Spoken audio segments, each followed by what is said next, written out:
Purple rain, purple rain. Ay, solamente quiero verte reír abajo de la lluvia morada. Quiero verte reír en estas tormentas moradas. Eso le encantaría decir a la jefa de gobierno de la Ciudad de México, Clara Brugada. ¿Por qué les molesta tanto el morado? Nos dice este mes, y con este mes donde también se desataron las lluvias y por lo tanto inundaciones. I only want to see you laughing in the purple rain. Ya nos ajolotizaron la lluvia, ya nos ajolotizaron el Colegio de Imagen Pública. Les pongo en contexto a todos aquellos que no son habitantes de la Ciudad de México, la aplastante mayoría de quienes escuchan y ven este podcast. ¿Qué pasó este mes en la Ciudad de México? Y que me trajo muchas reflexiones para poder hablar acerca de mercadotecnia, de branding, de posicionamiento, de muchas cosas que vamos a hablar, y por supuesto lo vamos a llevar a nuestros territorios de marca personal. Y también, si tú tienes la creación de una imagen de marca, de un producto, un servicio, porque esto puede llevarse desde una marca país, una marca ciudad, hasta por supuesto la marca familiar.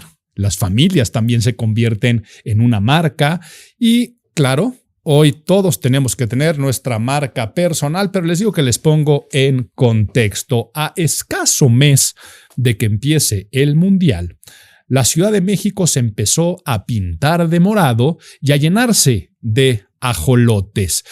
Un logotipo de morado con este ajolote feliz, caricaturizado, y empezó a bajos puentes, pasos peatonales, topes, pasos de cebra, bardas de contención, anuncios espectaculares, pero sobre todo en unas pintas urbanas dentro del paisajismo de la Ciudad de México se puso morado y utilizaron el término ajolotizar. La ciudad se está ajolotizando, pero el ciudadano promedio lo que hizo fue quejarse, verlo con animadversión, verlo como una cuestión de poner nada más fachadas, tapar con pintura cuando hay escasez de fondo. Y lo que yo siempre digo cuando me presentan algunos proyectos que están bien ejecutados en forma pero carecen de fondo, yo digo mucho render y pocas nueces, haciendo alusión a la de mucho ruido y pocas nueces. Es decir, sí, tal vez tu ejecución de identidad gráfica, bueno, no de identidad, de diseño gráfico, porque ya hablaremos del concepto de identidad. Tal vez tu ejecución de un render, tu ejecución sobre papel, tu presentación ejecutiva, como me lo estás vendiendo, en forma está muy bien, pero no traes una buena concepción de fondo. Y lo hemos dicho muchas veces en este podcast, y es una de las máximas de la imagen pública, que fondo sin forma no comunica y que forma sin fondo carece de sustento y engaña. Por lo tanto, tú puedes ser, pero si no pareces, si tú eres y no pareces, fondo sin forma no comunica. Ahora, si tú nada más pareces, pero no eres, no hay una esencia que se convierta en una identidad y que luego tenga estos señalamientos de branding claramente identificados, pues esa forma se va a caer. Y entonces sale la jefa de gobierno muy indignada a decir: ¿por qué les enoja tanto el morado? ¿Por qué les enoja tanto un ajolote? Y lo voy a decir con todas sus palabras. Soy muy fan del morado y soy muy fan del ajolote. Incluso se me hacen los símbolos perfectos para la Ciudad de México. Un animal endémico que se regenera, que se puede reproducir, que es un milagro de la ciencia por donde lo quieran estar explicando, que se da de una manera natural que no podría existir en otros lugares como puede ser el ecosistema de México. Habla mucho acerca de cómo es el ciudadano, habla mucho acerca de cómo es nuestra cultura, habla mucho de cómo superamos las adversidades de terremotos, habla mucho también de la felicidad, de la hospitalidad. Es un animalito que parece que está sonriendo. Me encanta el símbolo del ajolote como un símbolo de la Ciudad de México. y que lo tendríamos que adoptar. Y el color morado. El color morado es ideal. ¿Por qué? Porque es el color de las jacarandas. Si algo bonito nos ha dado la naturaleza en esta ciudad es que en las temporadas primaverales la ciudad se pinta de este color jacaranda, que no es morado como tal, es con una cuestión de un valor más alto, quiere decir tiene mayor cantidad de blanco, haciéndose una especie de lila o plúmbago en el cual queda este color jacaranda muy bonito. Se me hace el color ideal para distinguir a la Ciudad de México, al grado que también siempre he dicho que a nivel marca ciudad, las jacarandas y su florecer tendrían que ser como el cherry blossom de los japoneses, generar el turismo a la Ciudad de México para que la gente pueda ver todo eso. Entonces, soy muy fan de la parte de elegir el símbolo, pero soy detractor totalmente de la forma como se hizo, sin haber hecho algo en degradado, en diferido. Vas poco a poco y eso es degradado también. Difieres lo que va a ser el lanzamiento de tu campaña y empiezas con un posicionamiento. Empiezas a posicionar las cosas. Luego sigues toda una buena estrategia de ejecución y lo más importante, una buena estrategia de comunicación, ya que sale el gobierno de la Ciudad de México a decir que ¿por qué les enoja tanto el morado si es el color del feminismo? Entonces tu racional creativo de branding para el posicionamiento es porque elegiste el color porque es el color de la mujer. ¿O no será porque también es un color que ya está asociado indirectamente a tu partido, aunque tenga otro tipo de tonalidades? ¿O no será que también ya se estaba utilizando el ajolote como otro tipo de elemento? O, lo más importante de todo, ¿no será que en vez de estar creando una identidad de tu ciudad, estás creando una identidad de la persona y del partido político? ¿No te estás adueñando del símbolo con miras electorales o postelectorales de posicionamiento gubernamental? ¿No le estás queriendo colgar una estrellita más al gobernante, donde no existe gobernanza, más que al ciudadano, con el timbre de orgullo de su ciudad? ¿No será que eso está pasando? ¿Y no será que además está pasando cuando, pues tú puedes verlo en el reflejo de lo que está pasando con el aeropuerto? Se le da una manita de gato. Va a quedar bonito. A marchas forzadas van a quedar esos lambrines y llenos de estas pantallas a pantallabobos, que decir, ¡ay, qué bonito está quedando el aeropuerto! Porque tienes unas pantallas muy grandes. Sí, pantallas llenas de publicidad para que se pueda pagar todo este tipo de obras. Y sí, le están dando su shineada. Pero a la primera lluvia, ¿cómo se inunda? Y de todas formas no llegan tus maletas, y de todas formas las pistas se saturan, y de todas formas esa glorieta del aeropuerto de la Ciudad de México es inoperable para bajar a los pasajeros y recibirlos, y el transporte público para salir de ese aeropuerto, llegar de ese aeropuerto es caro, ineficiente. Tantas cosas que por más que tú generes una forma, el fondo hace que la gente pues se enoje. Y eso es lo que pasa con esta campaña. Y no solamente me dio la reflexión esto de ajolotizar la ciudad y la mala ejecución que tuvo una campaña, pues tal vez de origen bien planeada y bien pensada, pero donde carece de una buena identidad. No solamente fue eso, sino pasaron otras cosas en este mes que me llevaron a la reflexión. Una increíble, la Met Gala, y digo increíble porque soy muy fan de lo que pasó con la presencia de Jeff y Lorraine Bezos. Ya lo vamos a hablar y vamos a hablar de qué es estar on brand o no, estar dentro de tu marca y dentro de tu branding, o qué pasa cuando te sales de tu branding. Y otro caso extremadamente interesante, el fenómeno de las filas mundiales afuera de la Swatch con su colaboración con AP, con Además Piguet. Que si bien ya habían hecho estas colaboraciones con Omega y con otro tipo de marcas de lujo, ahora sí lo que sucede con la colaboración de Swatch, Además Piguet, convirtiéndose estos dos brandings tal vez opuestos, una marca de lujo de estilo elegante dramático con una marca de estilo natural creativo de relojes, ¿cómo puede hacerse una fusión? convirtiendo entonces ahora a un artículo extremadamente interesante y muy deseable. Pero hay mucha confusión al respecto en torno a la imagen pública, la mercadotecnia, el branding, el posicionamiento, cuáles son las líneas que la dividen. Constantemente cuando yo hablo de algún tema o incluso en el colegio de imagen pública, cuando estás dando las clases de fundamentos de imagología o fundamentos de la imagen, la pregunta de, oye Álvaro, ¿pero eso no es mercadotecnia? ¿Cuál es la diferencia entre un mercadólogo y un consultor en imagen pública? Pues vamos a ponernos nerds. Get those nerds! Nerd! Imagen es percepción, eso lo hemos dicho hasta el cansancio, y existe la mercadotecnia de la imagen, que es finalmente la raíz y la semilla de todo lo que se conoce como mercadotecnia. Y vamos a empezar a hablar de paraguas. El gran paraguas de la comunicación es cuando un emisor manda mensajes a un receptor y puede haber ciertos efectos, como nos lo dijo Laswell. Todo lo que entre abajo de ese paraguas entraría abajo de las ciencias de la comunicación. Como la imagen pública se trata de emitir estímulos que le llegan a un receptor que se convierte en perceptor y hay respuestas colectivas unificadas, finalmente la imagen pública entra dentro del paraguas que es la comunicación.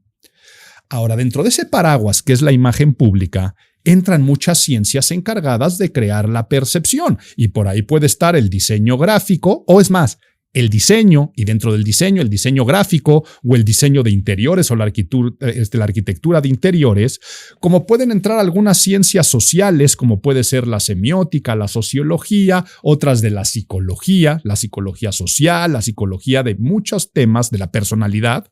Y por supuesto, ahí entra un gran paraguas muy grande que es el de la mercadotecnia, que en su definición del libro de texto son todas las estrategias y tácticas que se utilizan para identificar, crear y entregar valor a los productos y servicios. ¿Para qué? Para poder satisfacer a un consumidor a manera más emocional en sus necesidades y generar relaciones a largo plazo. Quiere decir que la mercadotecnia trata de hacer conexiones significativas entre las marcas y los consumidores, por eso se relaciona tanto con la percepción y la imagen pública. Ya una vez que entendimos esto, la mercadotecnia o dentro de la mercadotecnia de la imagen va a conjugar otros elementos debajo de este paraguas. Y ahí está el branding. Hablé hace un rato de psicología, la psicología del consumidor entraría ahí. Entraría la comunicación, claro, pero ya la comunicación estratégica entre el posicionamiento. Y entonces aquí estamos viendo que el branding y el posicionamiento entran dentro del paraguas de la mercadotecnia entró dentro del paraguas de la imagen pública y la imagen pública dentro del de la comunicación. Entonces, la forma más fácil de entender las diferencias es entendiendo que la mercadotecnia es un proceso que consiste en posicionar algo en la mente de alguien de manera coherente con el fin de varias cosas. 1, identificar. Te puedo separar del resto. Te identifico y te doy identidad y hablaré de ese concepto también más adelante. Segundo punto, eso te diferencia. Y como te identifico y te diferencia, te da valores agregados para que te acepte y por lo tanto responda positivamente. Por lo tanto, es un proceso de crear percepciones que entra dentro del amplísimo mundo que es la imagen pública. Porque dentro de la imagen pública está la imagen física. Pero la imagen física se ve desde la semiótica del vestuario, otra ciencia. Estamos hablando de semiótica, pero también a veces el vestuario se usa con fines protocolarios. Y a veces se utiliza con fines estéticos, y a veces se utiliza con fines de branding y posicionamiento, y a veces se utiliza con las tres cosas. En tu branding y posicionamiento te vistes de cierta forma respetando protocolos y que además te veas bien. Por eso la imagen pública es compleja porque es multidisciplinaria, pero bueno, esta parte vamos a ponernos nerds, ya que entendimos lo básico de la imagen pública y la mercadotecnia, ahora sí vamos a entender qué es el branding. En la sección de abuelito te voy a contar la historia de la palabra branding, sobre todo la palabra marca, por qué le decimos marcas a las marcas, de dónde viene un poco su historia y su evolución, pero antes hay que entender claramente que el branding, dentro de este proceso de imagen pública y metodológico, se trata de la creación, el desarrollo y la gestión de las marcas. Y entonces aquí ya podemos hablar de la palabra marca con el objetivo del impacto distintivo que generará entonces el posicionamiento. Abajo del branding, o en medio del branding, o antes del branding, o en paralelo al branding, como lo quieres decir, está la palabra de posicionamiento. Y el posicionamiento es el lugar que va a ocupar en la mente del consumidor, en comparación del resto de oferta que puede haber. Y en esa mente que ocupas un lugar, después cómo se transforma en la mente emocional. Cómo ocupa un espacio en tu corazón para poder entonces generar otro tipo de sentimientos. Antes de tú poder elegir un posicionamiento, antes de poder crear una marca y antes de poder crear sus identificadores de marca, ¿qué es lo que pasó en esta campaña del gobierno? Se crean los identificadores de marca, el morado y el ajolote, y viene la ejecución. ¡Pum! Antes de eso, tú tienes que definir claramente la personalidad o esencia de la marca. La esencia institucional o la esencia del producto o, en tu caso, tu propia esencia. ¿Cuáles son los rasgos que te hacen único e irrepetible? Esa esencia y personalidad de marca, luego lo vas a llevar a la parte de qué necesidades tienen tus audiencias. Y ya una vez que tú tienes este diagnóstico de quién eres y qué necesitan tus audiencias, lo que vas a hacer es definir por qué te estás posicionando. ¿Qué es el lugar o cuál es el lugar que quieres ocupar en la mente y el corazón? Entonces, si en el caso de la campaña de la Ciudad de México, tú dijeras cuál es la necesidad de la audiencia en este momento, claro que hay muchas otras. Pero no estoy diciendo que el orgullo y pertenencia y marca ciudad no sea también necesario y que el mundial era un gran pretexto. Por lo tanto, lo que necesito es agradar a la gente que lo adopte como un símbolo y que lo empiece entonces a ocupar para lo que quiera y que incluso en el branding de la ciudad, si viene un turista, se puede llevar una t-shirt, una gorra, un elemento con ese color, con el ajolote y lo empiezas a convertir en el principal símbolo de una marca ciudad. Pero bueno, ya una vez que tenemos eso, ahora sí llegas a los puntos de identidad de marca y seguramente han hablado o han escuchado hablar de los manuales de identidad gráfica. ¿Qué es la identidad? Ya es la combinación de elementos visuales, verbales, conceptuales que van a empezar a definir ese branding y ese posicionamiento. Quiere decir las ideas que lo materializarán y convertirán en una realidad, convirtiéndose en un lenguaje altamente simbólico para que la gente interprete esa personalidad de marca y se logre el posicionamiento. Esta gran lección de imagen, mercadotecnia, branding y posicionamiento recuerda que está al servicio de lo que finalmente va a lograr a nivel percepción. La percepción que tiene el consumidor y es el principio básico también para crear tu marca personal. Ya te daré recomendaciones más adelante, pero de momento deja de empantanarte.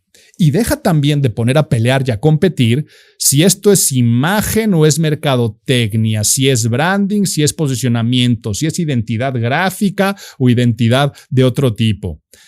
Son parte del mismo conjunto, son parte del mismo ecosistema. Claro que tenemos que saber diferenciarlas y no empantanarnos. Y por eso yo creo que si nos vamos al origen de la historia, lo vas a entender aún mejor. Vámonos a la palabra del protogermánico mark con K, que después se lleva marca con K, y que es una palabra que después la retoman los latinos, los romanos, para delimitar, para generar delimitaciones. Sobre todo, ya en el Imperio Romano se utiliza como territorio fronterizo. Entonces lo que haces es cuando existían estas expansiones, invasiones y conquistas, se empezaban a delimitar fronteras y se ponían marcas. entonces yo marco mi territorio. Y en la forma de marcar el territorio se convierte entonces en una señal o en un límite. Pero antes de que se hiciera con estos fines de expansión, de guerra, de marcar territorios, ya existía la palabra ¿para qué? Para marcar ganado. Por lo tanto, las marcas se llaman marcas porque si al día de hoy hablamos de branding, marca, posicionamiento, muy poca gente sabe que literalmente empezaron quemando animales. Y sí, hasta la fecha, a muchos ganados se les sigue marcando, se les sigue errando con fuego para poder saber cuál es tu propiedad y poder identificar. Yo estoy identificando qué es lo mío y la palabra evoluciona de una manera muy bonita. Entonces, hace miles de años, cuando alguien tenía ganado, le ponía este tipo de marca para demostrar que los animales eran suyos. ¿Y qué es lo que quemaban? Pues un signo en un animal. Y utilicé la palabra signo, te señalo. No era estético, era supervivencia, era propiedad. Y nace la marca para distinguir, no para vender. Pero ¿qué empezó a pasar? Con el tiempo empezó a llegar el prestigio. Resulta que si ese ganado o esa pieza tenía cierto signo, empezó entonces a decir, es mejor, porque es un mejor ganadero, es un mejor productor y dio un salto a la agricultura. Y entonces a las cajas y a los lugares y a los costales o lo que fuera que llevaban también este tipo de productos a los mercados, se les empezó a señalar qué costal era de un agricultor y qué de otro, como empezó a pasar con los ganaderos. Incluso después empezó a pasar con las personas y con los esclavos. Si esta persona te está vendiendo un esclavo y trae esta señal, está marcado de esta forma, resulta que es una persona que viene de alguien que te está ofreciendo un buen producto. Sé que suena muy feo, pero a su vez, después la persona le ponía su propia marca a esos esclavos, porque es algo que me pertenece y entonces si se me escapa, que tú sepas que esta persona está marcada con mi distinción. Y entonces se da el salto únicamente de pertenencia o de propiedad a distinguir. Y entonces empieza a importar el prestigio. Y con el tiempo, artesanos, comerciantes empiezan a marcar de todo. Cerámicas, espadas, vinos, telas. Si algo era bueno, la gente quería saber quién lo hizo, quería repetirlo y quería recomendarlo. Y entonces en Roma ya existían todos estos sellos en ánforas de vino, incluso en ladrillos, en joyería. El propio pan traía ciertos identificadores para convertirse entonces en garantía y ya estamos hablando por primera vez de marca como reputación. En la Edad Media es cuando se estiliza hacia lo que hoy llamaríamos diseño gráfico o reputación visual. Y es que los gremios de artesanos, sabiendo que la gente no leía, empieza a utilizar símbolos para distinguirse, pero también lo empiezan a utilizar los ejércitos, lo empiezan a utilizar las coronas, las monarquías, los feudos y salen entonces los emblemas, los escudos, las heráldicas, las banderas y es porque no podían depender de palabras y tenías que depender de símbolos. Y ve la palabra que ya utilicé ahora. Empieza todo como un signo. El signo señala, es denotativo. Este ganado es mío. El símbolo representa, es connotativo. Cuando ya habla de reputación, empieza entonces a cargarse de los atributos.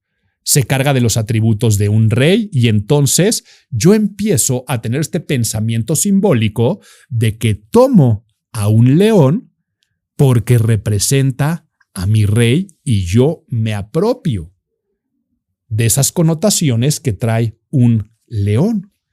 Y empieza entonces indirectamente a crearse también lo que al día de hoy es la psicología del color y la psicología representativa. Si eres de un color, eres de un bando o eres de otro, de un ejército o de otro. Y entonces lo que eran las marcas territoriales, las naciones, empiezan a crear sus banderas y empiezan a adecuar o a elegir colores acorde. ¿Por qué estamos eligiendo esos colores de un carácter simbólico. Y entonces se podían utilizar elementos de la naturaleza, se podían utilizar elementos místicos, mágicos, culturales, para empezar a crear toda una narrativa a través de tus símbolos y a través entonces de lo que al día de hoy es la identidad visual, que nace con el branding moderno. ¿Y cuándo nace el branding moderno? Pues con la revolución industrial. ¿Por qué? Porque antes le comprabas al artesano que conocías. Antes eras muy localista y entonces sabías distinguir esos signos y señales. Pero cuando los productos empiezan a viajar, las fábricas producen masivamente, el consumidor ya no conoce al fabricante y ahora lo que importa es la marca popular, la marca que empieza entonces a hacer ruido. Y si ya me voy yo hacia 19, principios del 20, todo eso, y ya puedes hablar de Coca-Cola, o puedes hablar de Ford, o puedes hablar en Oriente, en Japón, de Kodak. Son marcas que empiezan a generar el branding moderno, que ya no solamente basta con distinguir o dar garantía, sino que ahora hay que vender. Ahora hay que persuadir. Por lo tanto, lo que yo quiero comunicar es que esta marca es familiar. ¿Por qué? Porque es conocida, porque es popular. Y empieza ya después lo que son las love marks o lo que es el engagement emocional con la marca, que es el engagement y es la forma de, además, esta marca se carga de una emoción, de un prestigio y de un estilo de vida.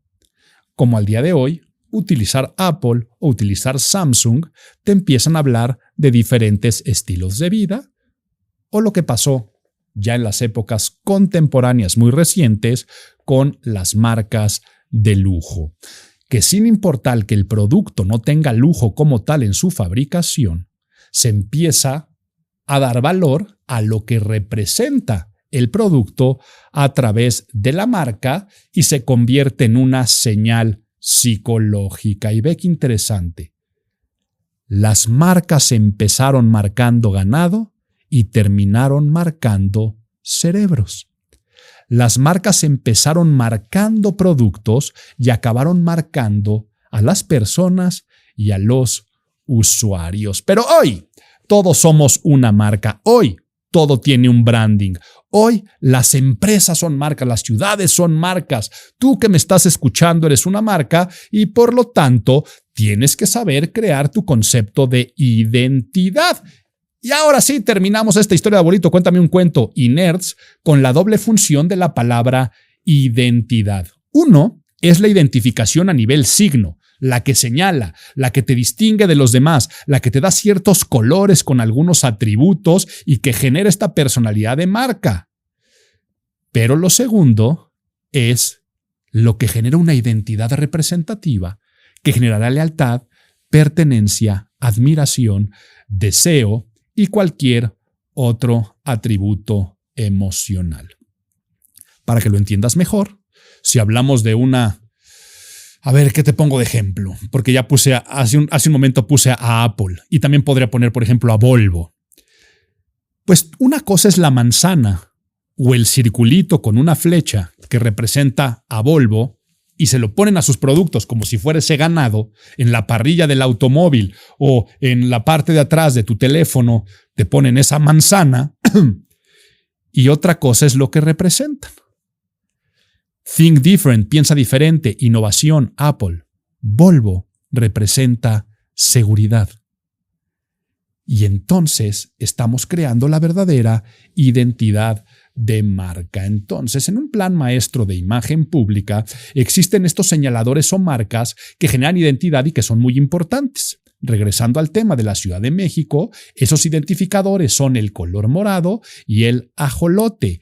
Pero no basta el logotipo, el color, el elemento de identidad gráfica, el anclaje simbólico, los temas de imagen física, o lo que pasó aquí, los temas de imagen ambiental, de paisajismo, de urbanismo, si antes no tienes una clara estrategia de definición de esencia, personalidad de marca y, por lo tanto, estrategia de buen posicionamiento. Y aunque no me lo hayas preguntado, trátate como una marca, posiciónate.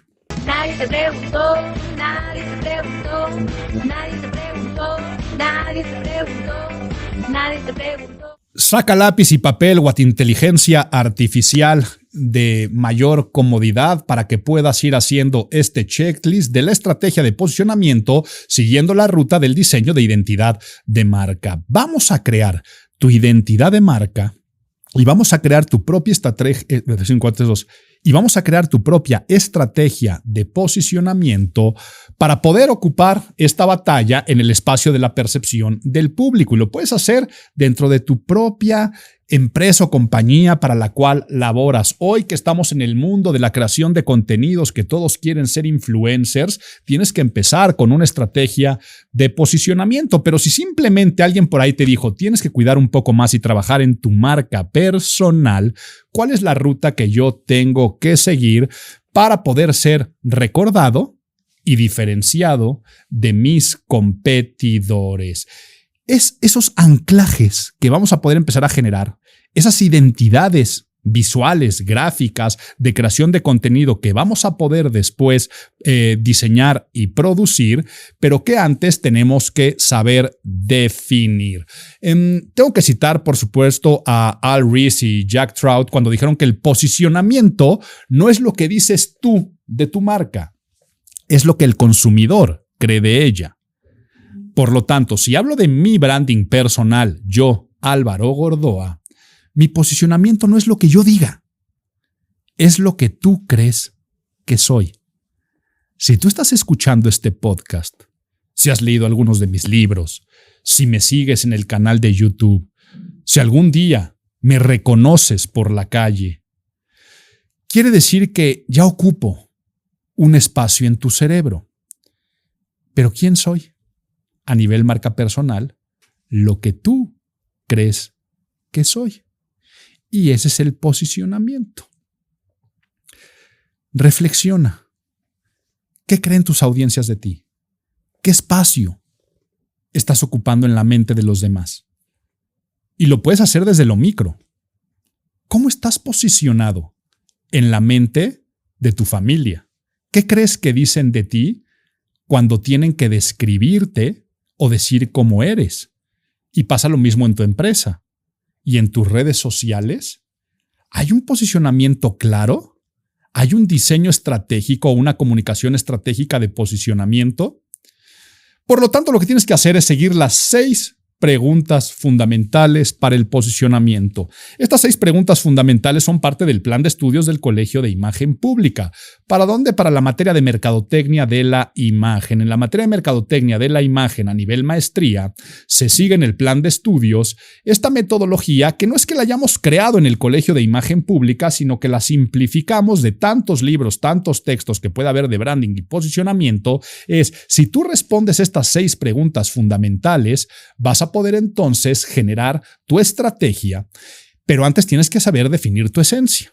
Entonces, si no te has visto en el canal de YouTube los videos de qué es el estilo y cómo saber cuál es tu estilo, de esencia personal, vete. También hemos hablado aquí en el podcast de Imago muchas veces acerca de esos temas, pero si no, tan sencillo, ya que hablamos de la inteligencia artificial, pon ¿qué es el estilo desde la imagen pública o estilo Álvaro Gordoa o en el canal de YouTube para que tú sepas definir primero esa parte de tu esencia y cómo la expresas a través de un estilo? Pero ya una vez que sabes quién eres, ya sabes cuál va a ser tu afición o lo que haces, porque, a mí me gusta el cine y voy a ser un blogger de cine. O yo soy una ejecutiva de un despacho legal que quiero llegar a ser socia de este despacho. Claro, que ahí está tu profesión. Ya una vez que sabes a qué le quieres dedicar tu vida para comer y comprarte cosas bonitas, porque si hacemos branding y posicionamiento, generalmente tiene que ver con miras comerciales. Ahora empezamos con las preguntas. Y la primera, la más sencilla y compleja de todas. ¿Para qué sirves? Es tu encargo de satisfacer una necesidad humana, desde la utilidad y la funcionalidad. No se trata del ego. No estoy diciendo por qué eres tan bueno o tan buena. ¿Para qué sirves? ¿Qué necesidad humana satisfaces? ¿Qué necesidad satisfaces al interior de esa organización en la que laboras? Vas a hablar de cine, Pero ¿qué necesidad humana vas a satisfacer? ¿La de recomendar películas o la de crear películas y microcortos? ¿Vas a satisfacer la necesidad humana de entretener, de informar, de criticar, de opinar? No, pues es que un poco de todo. No. Tienes que saber responder claramente con una pregunta: ¿para qué sirves? Entonces, tu compromiso de servir es después llevarlo a ¿qué necesidad humana satisfaces? Y van de la mano. Existe una necesidad humana o un hueco emocional que yo tengo que llenar y entonces yo lo voy a poder ofrecer. Y ya una vez que tenemos esas dos preguntas que digo que son bien sencillas pero complejas a la vez, ahora sí tienes que definir de manera puntual ¿qué haces? Y eso sería lo mismo que harías si tú estás escuchando esto con miras a tu empresa, a un producto, a una marca que quieres crear. ¿Qué haces? Imagínate que fuera una marca que pone un estudio de yoga, clases de yoga. ¿Qué haces? Doy clases de yoga.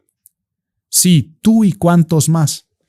Por lo tanto, tiene que ser de manera clara, directa, en oferta de valor, por la necesidad humana que satisfaces y para qué sirves. Entonces, si te das cuenta para qué sirves, nunca dirías para dar clases de yoga. ¿O qué necesidad humana satisfaces? La de dar clases de yoga. No. Hay algo más profundo en las primeras dos preguntas y por eso ya después lo aterrizas a el qué haces. Entonces, en mi caso, ¿qué hago? Hago imagen pública. Sí, pero ¿cuáles son los factores diferenciadores? Y por eso viene la siguiente pregunta. Después del qué haces, ¿cómo lo haces?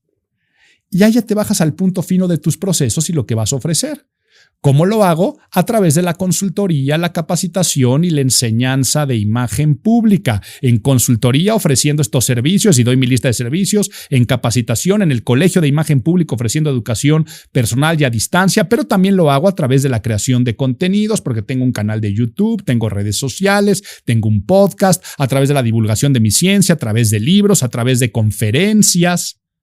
Y entonces ahí ya me empiezo a generar lo que podría ser un catálogo de las cosas que puedes hacer para diferenciarte de los demás. Entonces, tercera pregunta, ¿qué haces? Cuarta pregunta, ¿cómo lo haces? Ay, la que sigue es la más humanista de todas, la quinta. ¿Por qué lo haces? ¿Por qué lo haces? Y aquí tienes que limitarte a la parte más allá de por dinero. ¿Por qué lo haces? Va más allá que el beneficio comercial. Es lo que te inspira a hacerlo. A ver, ¿por qué me dediqué a la imagen pública y no a tener un taller mecánico? ¿Qué puede haber detrás de mi profesión? Porque me apasiona el saber el poder que hay detrás de cambiar percepciones, pero sobre todo para ayudar a los demás a ser mejores y a tener más. Mi mejor paga es la paga emocional cuando alguien me dice, tu consejo me ayudó a tener más trabajo, a conseguir pareja, a hablar mejor en público, a que se vendiera mejor mi producto. Lo hago por la recompensa emocional de saber que es una ciencia poderosísima y para poder controlar esa manipulación en positivo. Y me encanta saber que es una herramienta que puedes utilizarla para construir o para destruir, pero que yo lo utilizo para construir. Es la parte tal vez más romántica. Y luego vas a cerrar con el para quién. ¿Para quién lo estás haciendo? Difícilmente puedes hablarle a todo el mundo. Por lo tanto, difícilmente le podrás gustar a todo el mundo. Y entonces, un término muy utilizado en la mercadotecnia es el buyer persona. ¿Y qué es el buyer persona? Tú tienes que crear cuál sería la personificación proyectiva de quien te va a estar consumiendo. Y entonces, si eres esta mujer que quiere ser socia de su despacho de abogados, pues tal vez su buyer persona son los socios y socias ya que son directivos. Y por supuesto van a ser sus clientes. Y ya una vez que tienes tu estrategia de posicionamiento, sé de mi esencia. Y dentro de mi esencia yo sé para qué sirvo, qué necesidad humana satisfago, qué hago, cómo lo hago, por qué lo hago y para quién lo hago, ahora sí ya puedo entonces empezar a poner mi creatividad al servicio de ese posicionamiento. Y creo mi branding, y creo mis identificadores, y creo mis representaciones simbólicas que empiecen entonces a posicionarme en esa mente, diferenciándome y ahora sí yéndome a los clichés de lo cliché, que la gente piensa que es la mercadotecnia, el branding, incluso la imagen pública y el diseño, que es a crear un logo o elegir unos colores institucionales. Si el gobierno respondiera estas preguntas de ¿para qué sirvo? Que dijera cuál es la necesidad humana que satisfago, qué hago, cómo lo hago, por qué lo hago y a quién tengo que satisfacer, hubiera cambiado muchísimo su estrategia, que una vez más les digo, me gusta la identificación, pero no el posicionamiento y la ejecución. Buena idea, mal aterrizada, y ya me metí también aquí entonces al análisis del mes.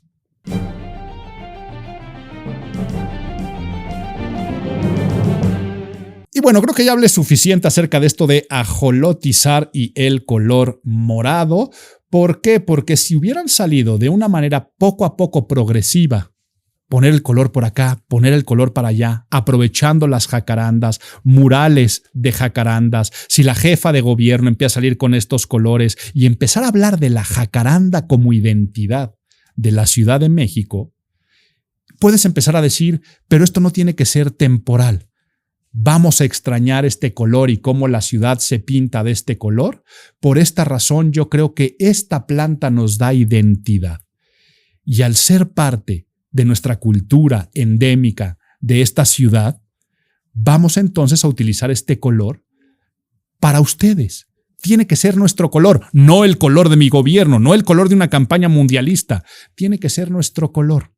Y aprovechando el mundial, vamos a empezar a recibir a nuestros visitantes llenándolos de jacarandas, porque somos una ciudad jacarandosa y hasta le metes la canción de Mi mujer está jacarandosa y mira cómo baila jacarandosa y todos bailando en la calle que somos jacarandosos y que somos felices, a pesar de las problemáticas que tiene esta ciudad y que estamos resolviendo, porque somos resilientes, avanzamos, nos ayudamos.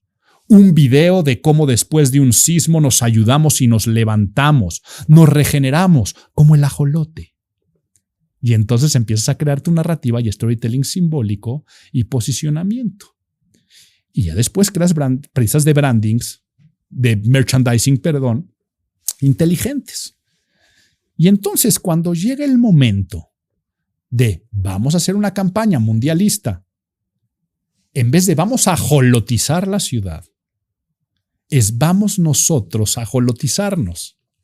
Yo, ciudadano, me pinto de lavanda, porque si ya después yo veo que me pintan una barda de ese color, no me quejo. Y ahí sí tendrías la respuesta de ¿por qué les enoja tanto el morado?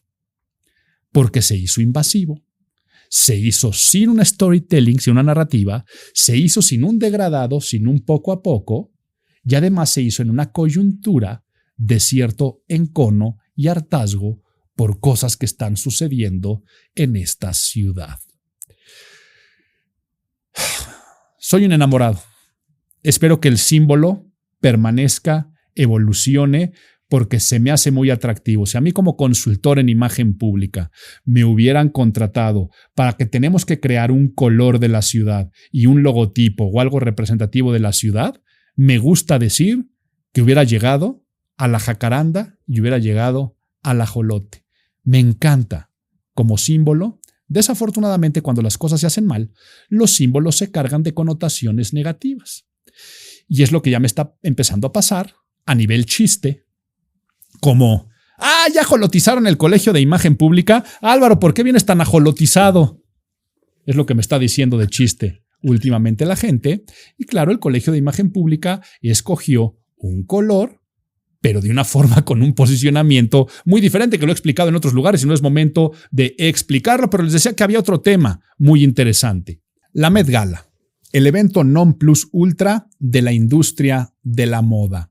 El guest list más impresionante, pero también más aspiracional, porque sabes que para poder asistir uno tienes que ser o extremadamente relevante en la industria de la moda o del entretenimiento, o segundo, desembolsar una buena cantidad de lana, y que incluso si eres una persona de alta visibilidad, pues también tienes este donativo para que en el Museo Metropolitano, donde está toda esta sala dedicada a la historia de la moda y a la moda en general, pues pueda seguir viviendo, y su titular, su chairwoman o su directora, Anna Wintour, la persona más admirada, respetada, temida, para algunos repudiada, de la industria, ¿no? Personaje emblemático, editora de Vogue, caricaturizada en la película The Devil Wears Prada, este personaje que está inspirado en ella.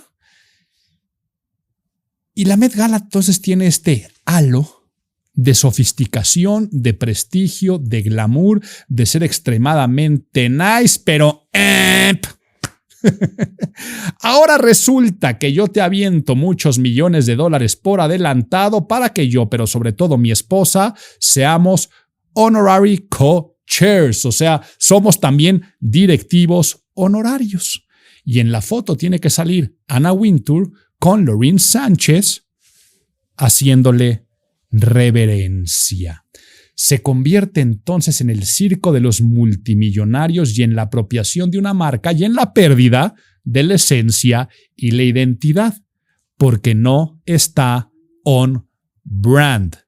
La Met Gala tuvo que haber tomado la decisión de no recibir esos millones con tal de generar el prestigio, que es lo que permanece, y no generar estos boicots que empezó a generar. Boicots desde personas que aventaron pintura amarilla y temas de Amazon por los salarios mal pagados, como incluso la misma diseñadora de la película que acabo de decir, de Devil Wears Prada, la número 2, diciendo que no va a ir, y que muchas personas de la industria de la moda de mucha seriedad se bajaron. Claro que sí, fueron los nuevos influencers y estuvieron por ahí, claro que las Kardashian y mucha gente pudo haber estado presente, pero la gente de la industria de la moda y los que antes donaban, muchos de los donatarios y mecenas tradicionales dijeron, pues si te vas a ir entonces nada más con Jeff Bezos y con su mujer, que además, ojo, no tengo nada contra Lorraine Sánchez, pero no tiene un posicionamiento nice, de lujo, de estatus, de prestigio,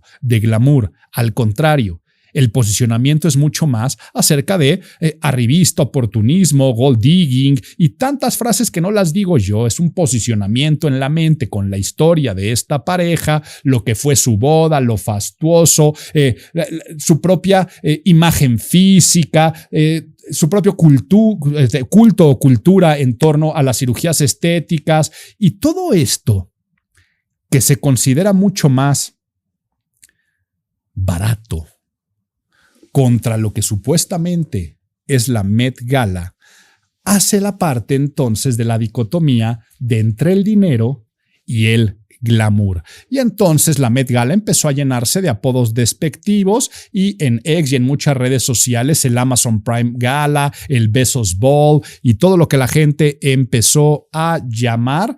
Y esta ausencia de figuras clave, de diseñadores en retiradas, estas protestas en las calles de Nueva York, hizo que se convirtiera también en la Met Gala con mayor recaudación, $42 millones para el Costume Institute de el Met Gala, pero significó el desgaste simbólico del poder de Anna Wintour como guardiana absoluta de la moda.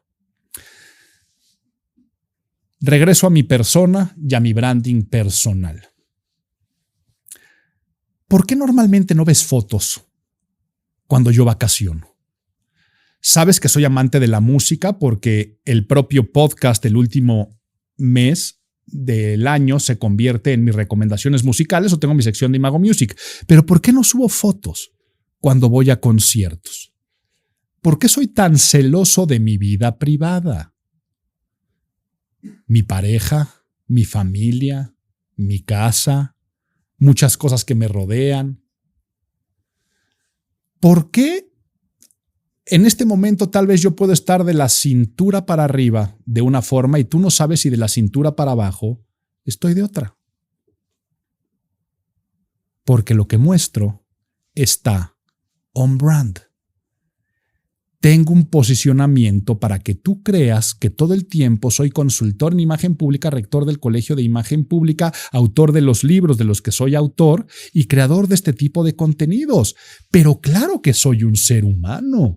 Y como todo ser humano, tenemos diferentes audiencias, diferentes gustos, diferentes hobbies, diferentes aficiones. ¿Y qué creen? Que cuando yo voy a un concierto, estoy todo menos on brand, desde cómo me visto hasta cómo me comporto, hasta lo que me gusta hacer y gritar y cantar. Oye, Álvaro, no tendría nada de malo porque al día de hoy las marcas personales tienen que ser auténticas.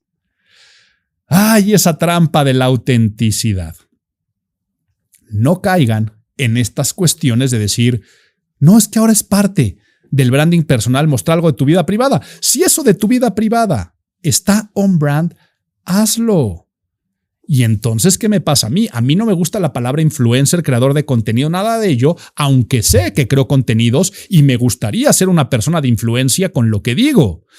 Pero la cantidad de marcas que llegan a ofrecerme las famosas collabs, intercambios, te invito a mi evento, haz esto, a la aplastante mayoría lo rechazo porque no va de acuerdo con lo que yo hago. Hago imagen pública y lo que dije de qué hago, cómo lo hago. No lo que hago es qué hago, atraigo marcas para que me paguen. No, de ahí no como. Ahora, claro que acepto a muchas porque están totalmente on brand. Y aunque la persona algunas veces no lo utilizaría, el personaje o el halo de posicionamiento y de branding de la imagen pública sí lo hace. Oye, Álvaro, ¿entonces eso es hipocresía? No, es posicionamiento. Hipocresía es prostituirte por $42 millones. Eso sí puede ser hipócrita y tomar una decisión de sacrificar tu reputación por utilidades a corto plazo. Error para la Met Gala, pero yo lo disfruté muchísimo. Lo disfruté a más no poder.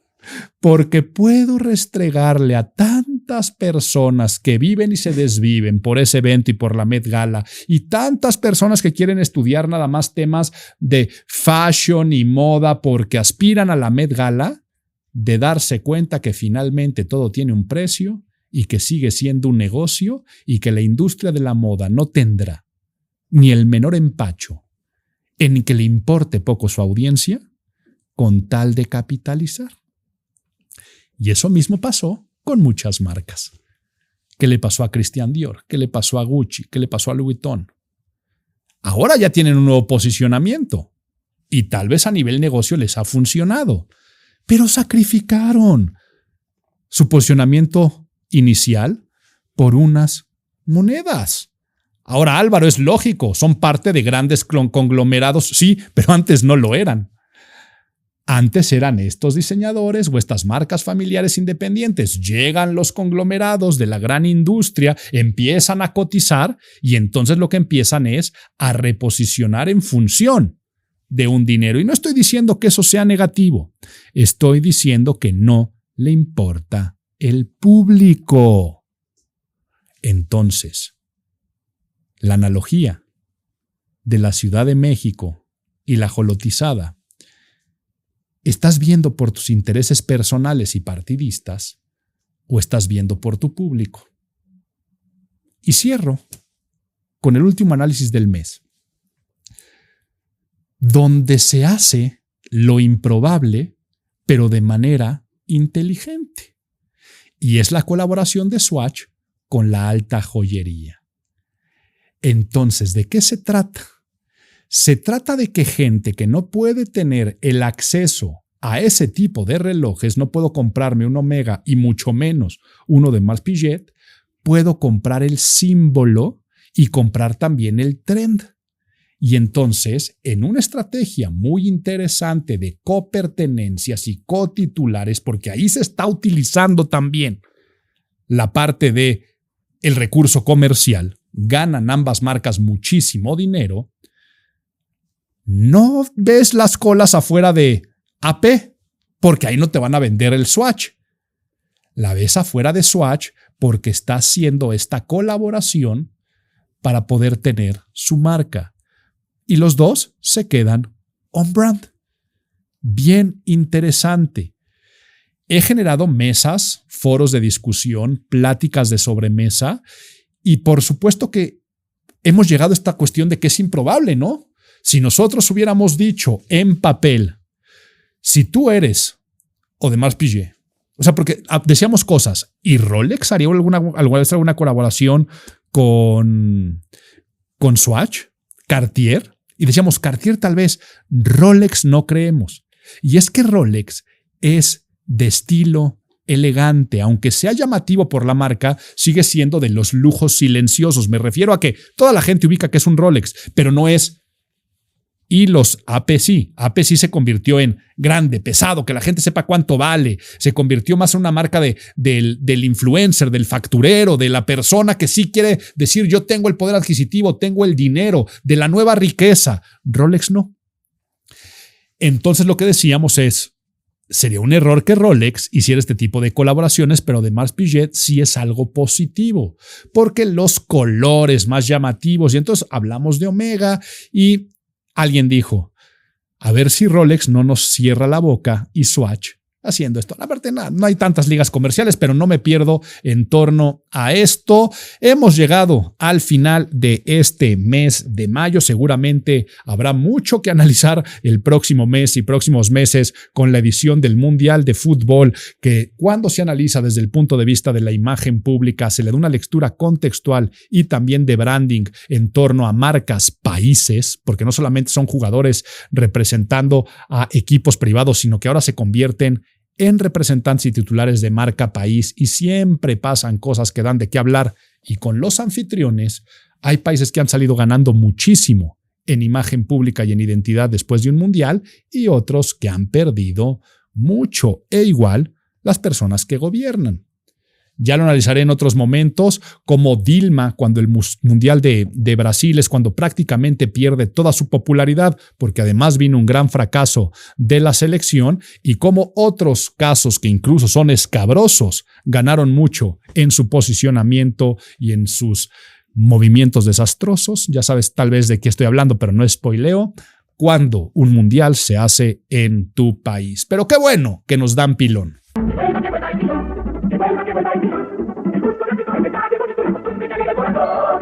Pues además del pilón de costumbre que en el Colegio de Imagen Pública encuentran todos los estudios de todos los niveles, a nivel presencial y a distancia, y desde una masterclass de un día hasta una maestría de 2 años, en imagenpublica.mx toda la información, además de ese pilón tradicional, Brand Like a Rockstar. Brandéate y brandea como una estrella del rock. Un libro que no he encontrado la traducción, por eso es un libro en inglés, de un autor llamado Steve Jones, que trae una narrativa muy interesante y trae la explicación del concepto de branding a través de figuras del rock. A mí me lo regaló una gran colega y consultora en imagen pública, Wendy Crespi, que le mando un saludo porque sabe que me gusta la música y me gusta el branding, y me llegó este regalo y lo leí y son de esos libros que digo, ay, me hubiera gustado tener esta idea, me hubiera gustado a mí escribir y ser autor de un libro que agarrara mi gran pasión, que es la música, y dentro de la música el rock, y lo analizara desde el punto de vista de la mercadotecnia, la imagen pública, el branding. Brand Like a Rockstar de Steve Jones es el pilón que te dejo este mes. Esto fue Imago, el podcast de imagen pública. Nos vemos en la siguiente edición.